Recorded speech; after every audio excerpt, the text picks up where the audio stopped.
Listen to the sound of my voice. You are getting sleepy. Very, very Lewis? sleepy. Are you using my necklace to hypnotize the owl? I'm practicing so I can convince my roommate to clean our room. Well, I know a better way. Come with me! Most social psychologists agree that there are two possible routes of persuasion, the central and peripheral. The central route is all about direct communication. This is the best way to create long-lasting persuasion and solutions because it requires all parties involved to think carefully about the relevance and logic of your argument. In other words, whether or not it's actually worth it to agree with what you're telling them. However, this method of persuasion can take a lot of time and effort that you may not be willing to expend every time you want to convince your roommate to do you a favor. In this case, you want to use the peripheral route to persuasion. The peripheral route to persuasion doesn't rely on logic at all. In fact, this method actually works its magic by triggering thoughtless reactions. Sounds kind of sketchy. Compared to hypnotism, Good point.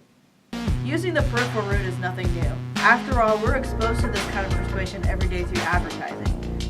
So the peripheral route takes many different forms, but my personal favorite is the heuristic. A heuristic is a mental shortcut that enables people to make decisions and solve problems quickly and efficiently.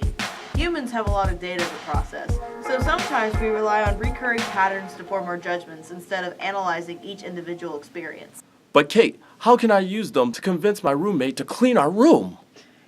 Now comes the fun part. Did you ever go to a party where somebody gives you a gift, but you have nothing to give them in return? Oh yeah, I hate that. When a person gives someone a gift or does them a favor, the recipient often feels obligated to pay them back with something of equal value. This is called reciprocity. Social proof is also another extremely powerful motivator. Humans are hardwired to compare themselves to others and to conform to social norms. So monkey see, monkey do. If everyone else is doing it, it must be okay, right? Right.